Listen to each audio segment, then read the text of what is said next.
In Universe 11, Gohan appears to be performing an awakening ritual, similar to the one he underwent several years ago.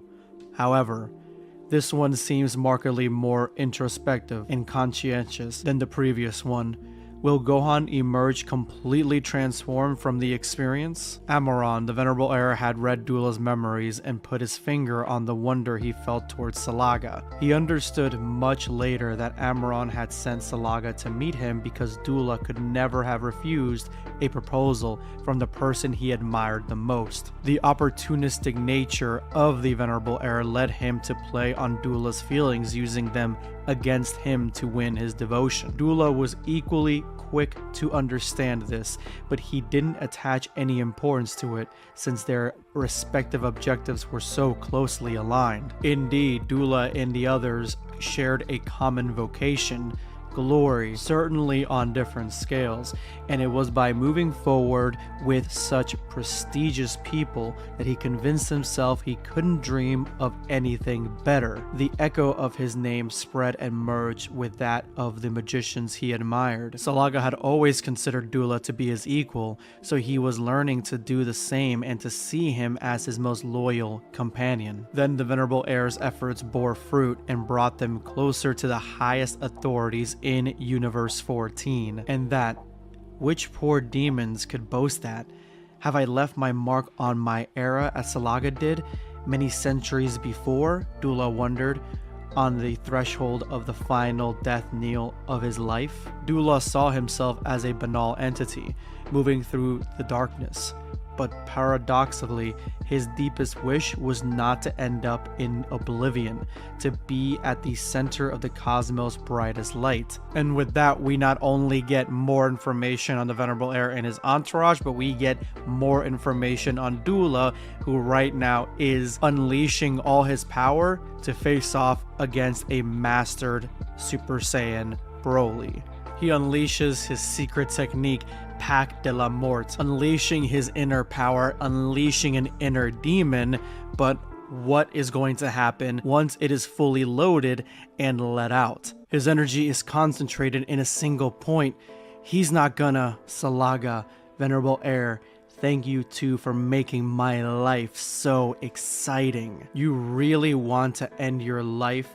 Exactly, Saiyan, and you will come with me. Broly, knowing full well what a self-destruct looks like and what kind of damage it can do, he closes the gap between him and Doula. You put me through paces. I've put all my energy into trying to harm you, but it's no use.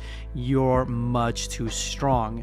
But the Death Pack increases my power tenfold by conferring on me all the powers of predecessor summoners, so I might as well tell you that you have no chance of survival. To die in a firework display visible to an entire planet, that's the bare minimum I deserve. And so this apparent self-destruction seems to be harnessing the power of all the summoner predecessors from the past and focusing them on one focal point. This is going to be something I don't know if Broly can survive. No, it's him. We need to hurry as the Saiyans witness the utter demise, potential demise, of Broly. The Venerable Heir stands before Vegeta. He says, well, you did it after all.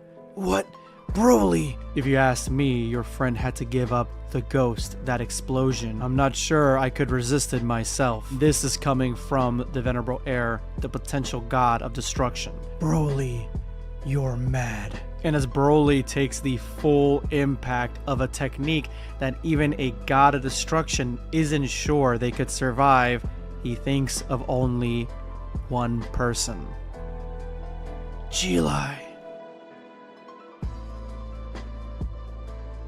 And in that moment, Broly decides he will take fate into his own hands. Instead of getting utterly obliterated by this attack, he holds it in his bare hands. The explosion seems to stop expanding. That's Saiyan. He's compressing the explosion. What the hell are you doing? I forbid you to. Broly, with his immense strength, is holding together what could be seen as a black hole in his hands. not letting himself be thrown and destroyed by its power. And as you can see here, Broly is at his limit. He is brawling right now, hulking out and trying everything to stop this explosion from consuming and killing him. Shut up! No, it's not true!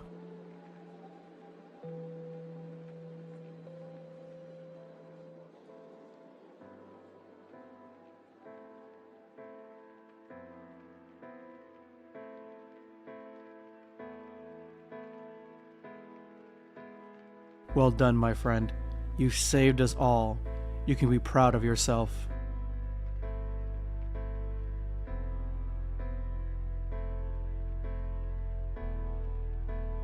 Call a Tuffle doctor now. They need help. Please tell me she's alright. She's not in very good condition, but you can thank her, Broly. It's thanks to her that you were able to regain consciousness. I'm sorry for everything. I didn't mean to. Kale, you mustn't move.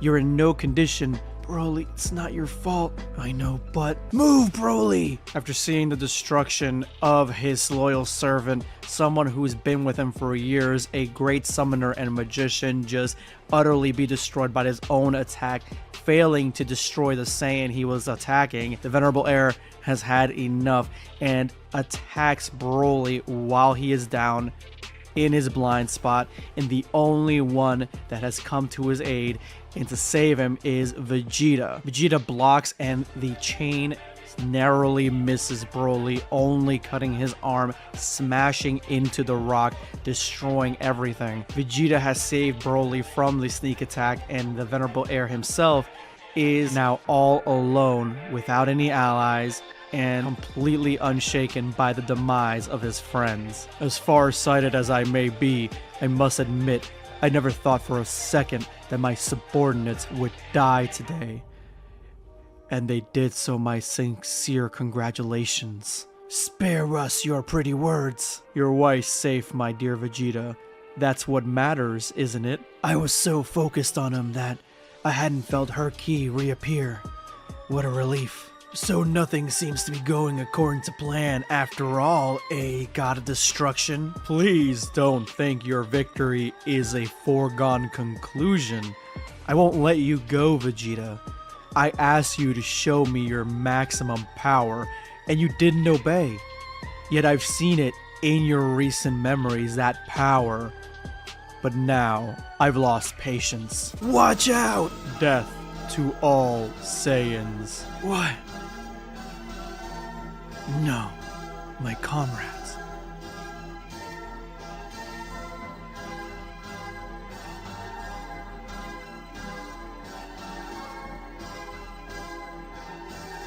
Bastard. Where did Vegeta go? Here it is. That's exactly what I saw. He used it. I didn't see him move. And yet, Vegeta, he is awake. King Sadala is awake. Where is the demon? What happened? Please don't worry, Your Majesty. The demon has been defeated by Broly. What a relief that is. What? Is it really Prince Vegeta? I still have too little control over this power, so I'm not sure it'll be enough against him. But if that bastard thinks he can get away with committing such a massive massacre, he's got another thing coming. That pressure you exude is exactly what I've been noticing. Now, here we are. You've made the effort to go all out, so there's no reason for me to hold back any longer. Just as I thought, that he's been making fun of us from the start.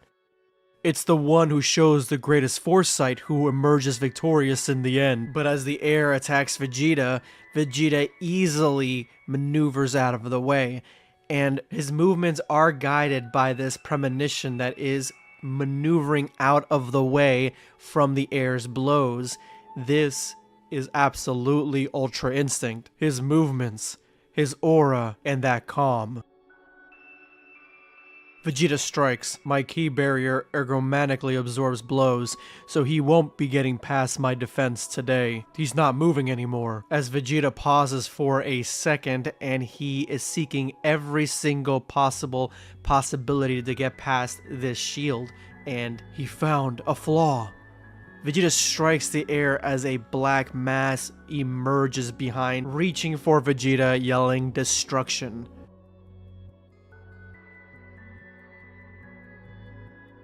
A Hakai of this level we have not seen Vegeta face off against.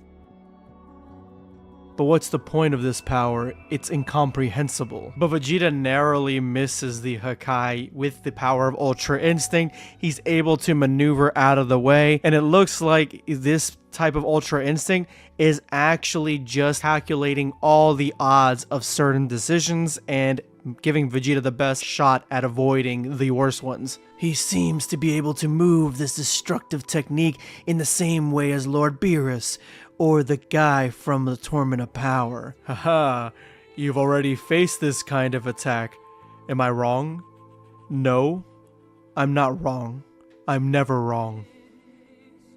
Vegeta attacks him again, and this time it is plain to see the maneuverability of Ultra Instinct, trying to figure out the best course of action to face off against another Hakai level attack. He'd be able to envision the trajectories of all my attacks, all the possible scenarios, and find the one that favored him. However, even when scanning him, he doesn't really seem to know himself what he's doing.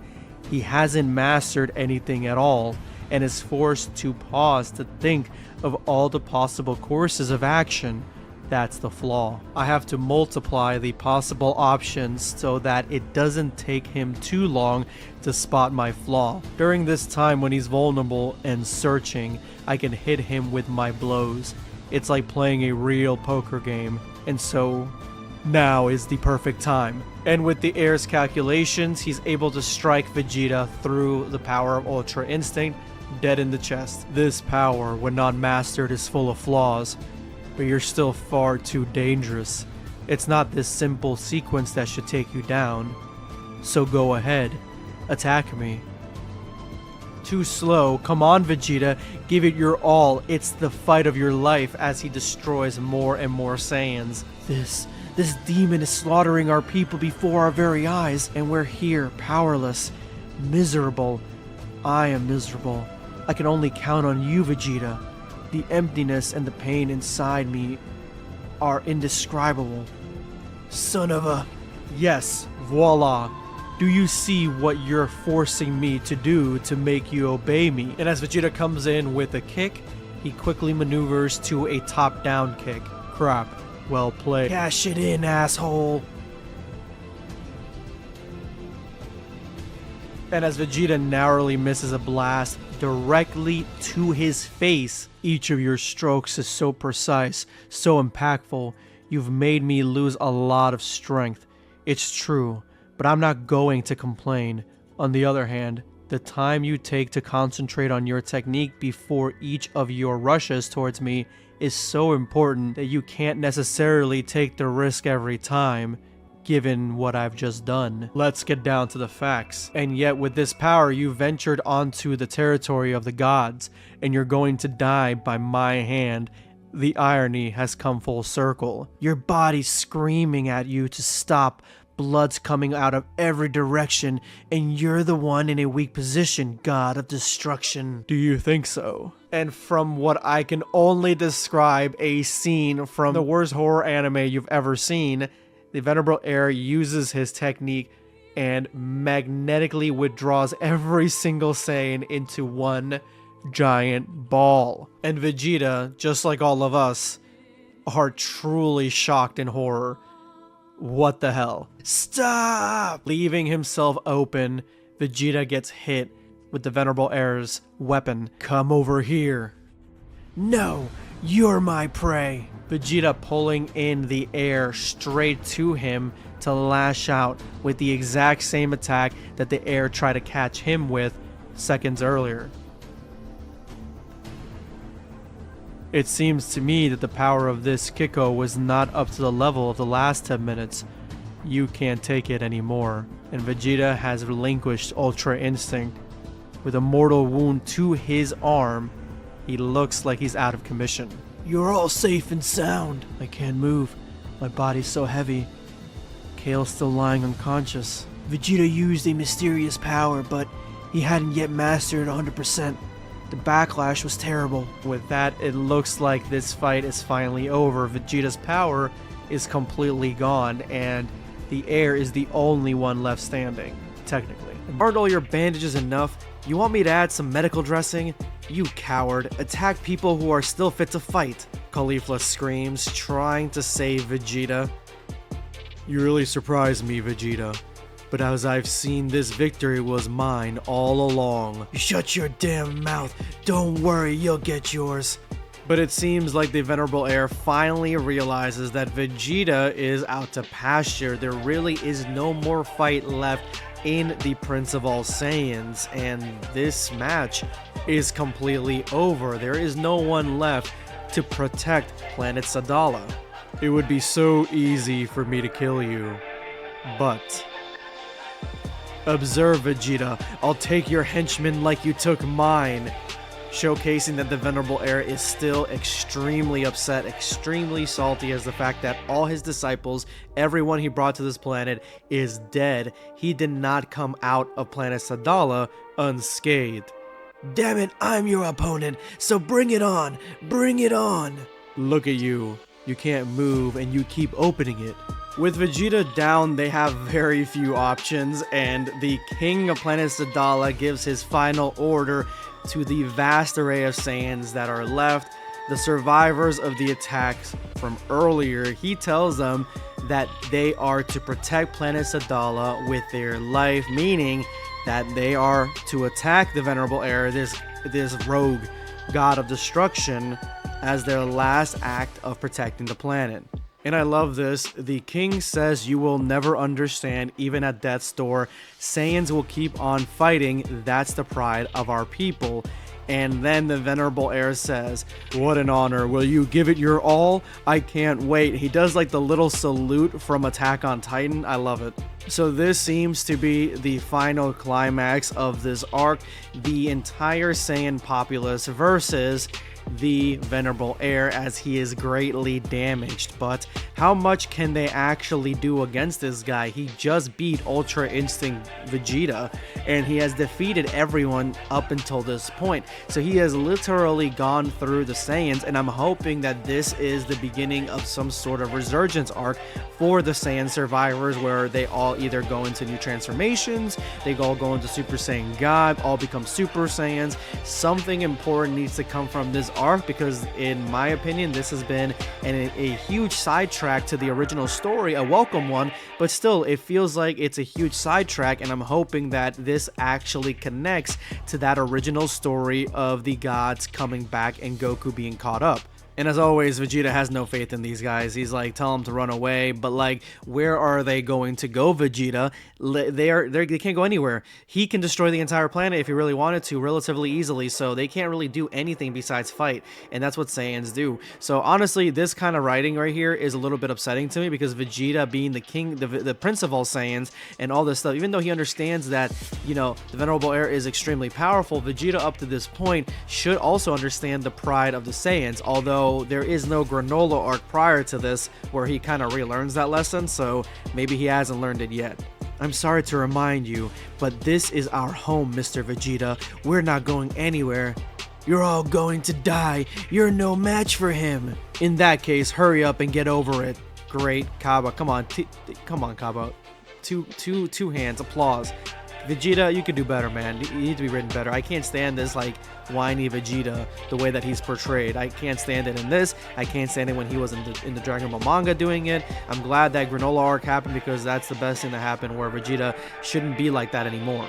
Now, the Venerable Heir wastes no time and attacks Cabba, like literally closes in right to destroy him, to kill him right away. Again, Venerable Heir is on a completely different level. Cabba can only go to probably Super Saiyan 2. So, Cabba's easy pickings, but another Saiyan actually blocks Cabba, moving him out of the way and taking the brunt of the hit. Using the weapon that the Venerable Heir just attacked him with to hold him in place, Caulifla comes in with a blast, but the blast does nothing to the Venerable Heir, as he ends up just splicing the arm in two of this random Saiyan.